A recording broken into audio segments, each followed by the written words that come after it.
Hi everyone, today is a very big day. Think about, we are this 10-month-old channel and it's been months and months that you're asking for it. If you are ready, we can... Ta-da! Ta-da! Burak is one of the most valuable people in our team. He's closer than family and he's this magical guy with magical hands.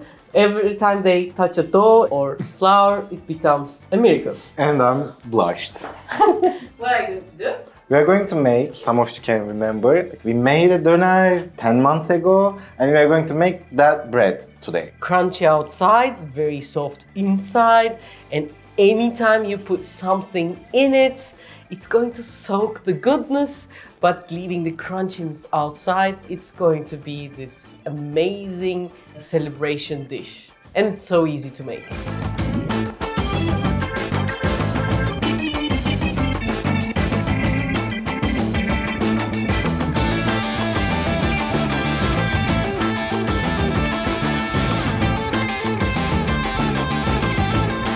First we need a lukewarm water, like around 40 degrees, which like, how we can understand this? Are you going to dip your finger in my kettle? Okay. What? It's a better idea to pour in a beaker. We will need half a cup of water, which makes 120 milliliters. It's gonna be warm. After 10 seconds, you will want to take out your finger because it's gonna be hot. And a teaspoon yeast. This is dry yeast and you're going to wake it up.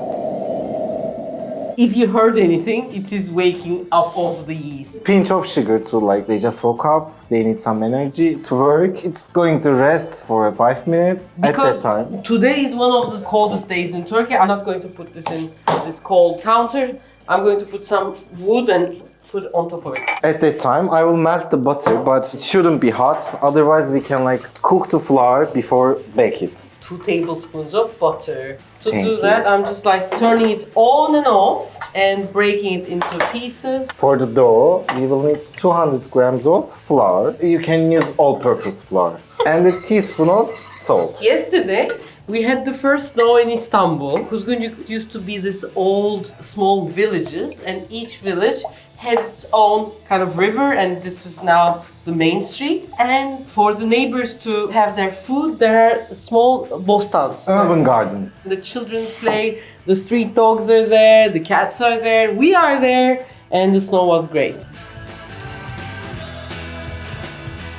We made a hole at the center of the flour. Then we are pouring first our yeast and water, then the butter. I have this new finding. I believe it's something to do with evolution. The color of the butter is very important for us when we're choosing our oil fats. Like the greenness of the olive oil, the yellowness of the butter. In Turkey, there was this advertisement about bright pale yellow sunflower oil. And somehow, us as people, the color of the oils that we choose for cooking is very important. Like more than the price, more than the taste, it's the color. Think about it yourself. First, I will mix the like liquid and the flour slowly, like you are kneading pasta or mantı. I whisk it with my fingers. Then I am folding to mix it. Because of the wetness, it sticks to your fingers. You can just scrub them and get rid of them. Because like if there's dough, it sticks more and more. But in time, of course, it will stop sticking, no? Now it's not sticking. I can like take it to the counter and What does kneading do? there's gluten in flour. They are aligning and becoming more elastic. So during the fermentation, it's like popping gas. Because of the elasticity, it can hold that bubbles so our bread becomes fluffy, not dense. The texture is like this. It's not so bad, but we need 5 more minutes To make it a really smooth. smooth stir. And at the time, you can taste it. Maybe it might need more salt.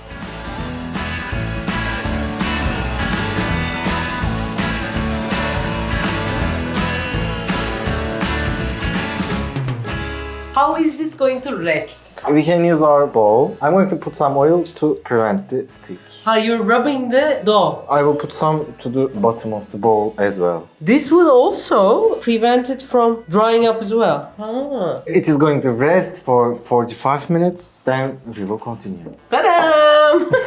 I have one here. Before the video started, we made another one and it rose a bit. Bahar trying to prepare some no-waste kit, and this is like something that she's working on with an elastic band instead of a stretch film.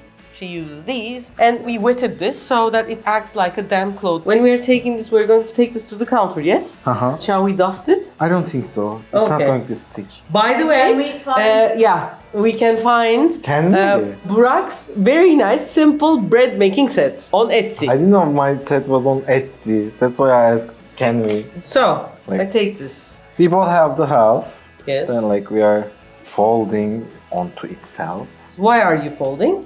to make it round. I think now we need some flour. To dust. Pressing our fingers, we will make it around like 20 centimeters. No roller pin. You can use a rolling pin.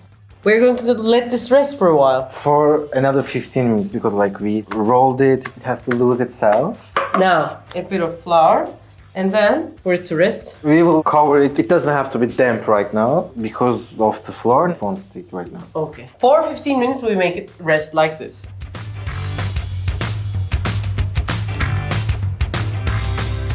It's time for the egg wash. We have one egg.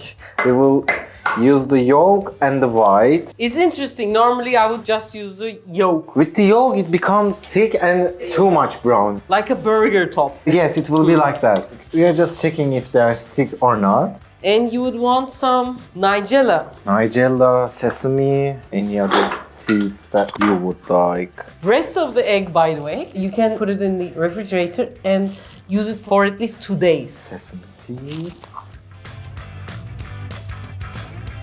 Now, we're moving to the oven. But for the oven, we have a discovery. In Turkey, it was very hard to find stone for the oven and they were very expensive.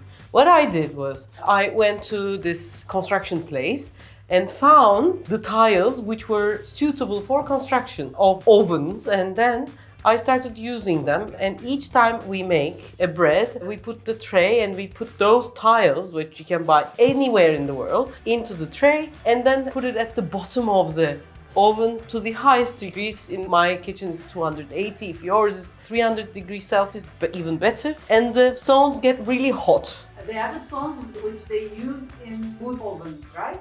Big ovens where they make pizza, pide, etc. We can now put this to the oven to 280 degrees. Yes, because it's like too hot, it's gonna pop and we will be baked in 12 minutes. What does the stone do in the oven? In the end, it creates a crunchier surface, and when you hit the bottom of the bread, the sound is more tougher. You know, it's baked enough when you hear this. And how does it do it? Let's say there's a stone 2 centimeters, 3 centimeters thick. You have to put it in the oven for 30 minutes, 40 minutes before you start baking. And it soaks all the hotness in the oven for half an hour. And it preserves it. Unlike the enamelware tray or glass tray or anything. Because these are very easy conductors. They just heat up very easily and they get cold very fast. So if I put a piece of bread on top of an enamel tray, from outside it's 15 degrees, inside is 280, suddenly the degrees will drop. And for it to come back to again 280 degrees will take a lot of time. But in the stone, what happens is, the stone is 280 degrees, let's say, and you put the bread on, because it's getting that energy for half an hour, it will like lower its temperature much less than the enamelware. So this will create a sear. And what searing does, it seals it. And when it seals it, the moisture in the inside gets trapped and the outside starts to become crunchy. That's how the stone in the oven works. And if I don't have a stone? With this mathematics, there are things in our house which can replace the stone in a way. Cast iron, for example. Or if you have clay casserole, for example, Big clay. like a bottom of a tagine cup could work. A marble would do. But marble, granite, these have some radioactivity. Very little, so we prefer the clay ones much more. How do I use it? For our cast iron, not this side, we turn it on the other side, because cast iron is like thinner and it's a better conductor. It will take 15 to 20 minutes to get really hot, and you can put the bread on top of this and then it will be better. And what I would do, I would just put it onto the bottom of the oven so that when the heat drops, because it's closer to the heat source, it will get hotter much faster.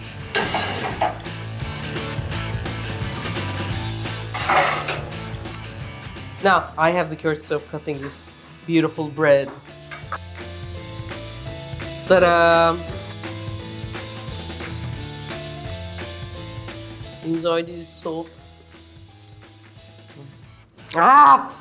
Now, to make the sandwich, we need a layer which will insulate the bread from the juices of other things. So I'm going to put some. It's called the fresh cheese, but it's almost the same thing as the Philadelphia cheese. It's our Turkish brand, cream cheese. You can do this with butter if you don't have this kind of cheese at home. Can it be done with olive oil? Of course.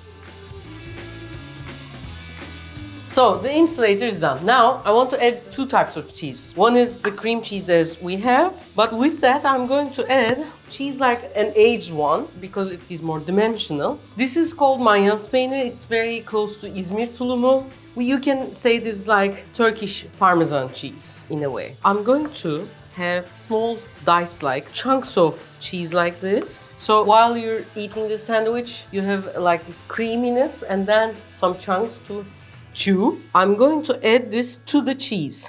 But cream cheese, as we have just seen, is kind of thick. To soften it, I'm going to add this from this beauty, which is pickle juice. I know there are pickles everywhere. I like the Chinese pickles, but don't get the pickles which has sweetness in them. Just get sour pickles. It creates so much dimension because there's garlic inside. It mixes with that garlic flavor. And what I'm going to do is I'm going to soften the cheese with the pickle juice like that.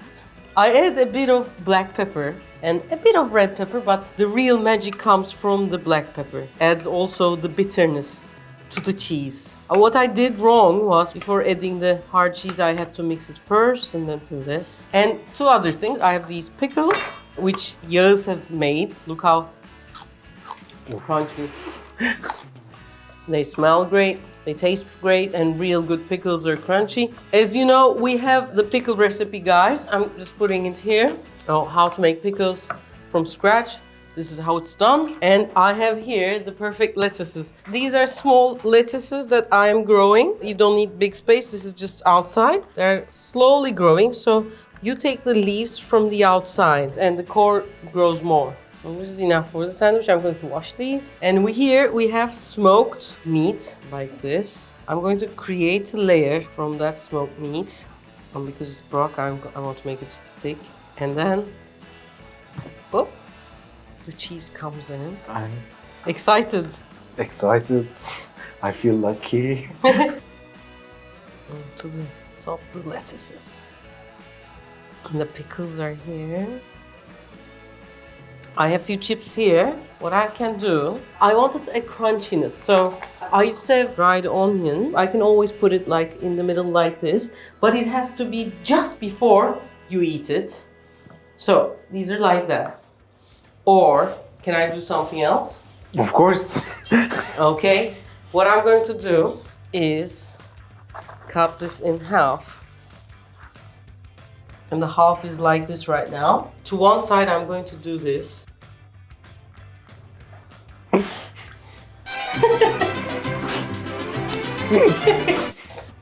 And I'm going to crunch it like this. Now, here you see the chips. And here you see the sandwich. Now that it is tipped. Make the sandwich, kiss the chips. Exactly. There are a few pickles here as well. Are you lucky or what? More than You can do lucky. this or that. Which one do you want to eat? I think this one. But we can share half of this No, and no, no, half no, of no, no. Okay. I'm leaving the other half to Inan, so the rest is like this.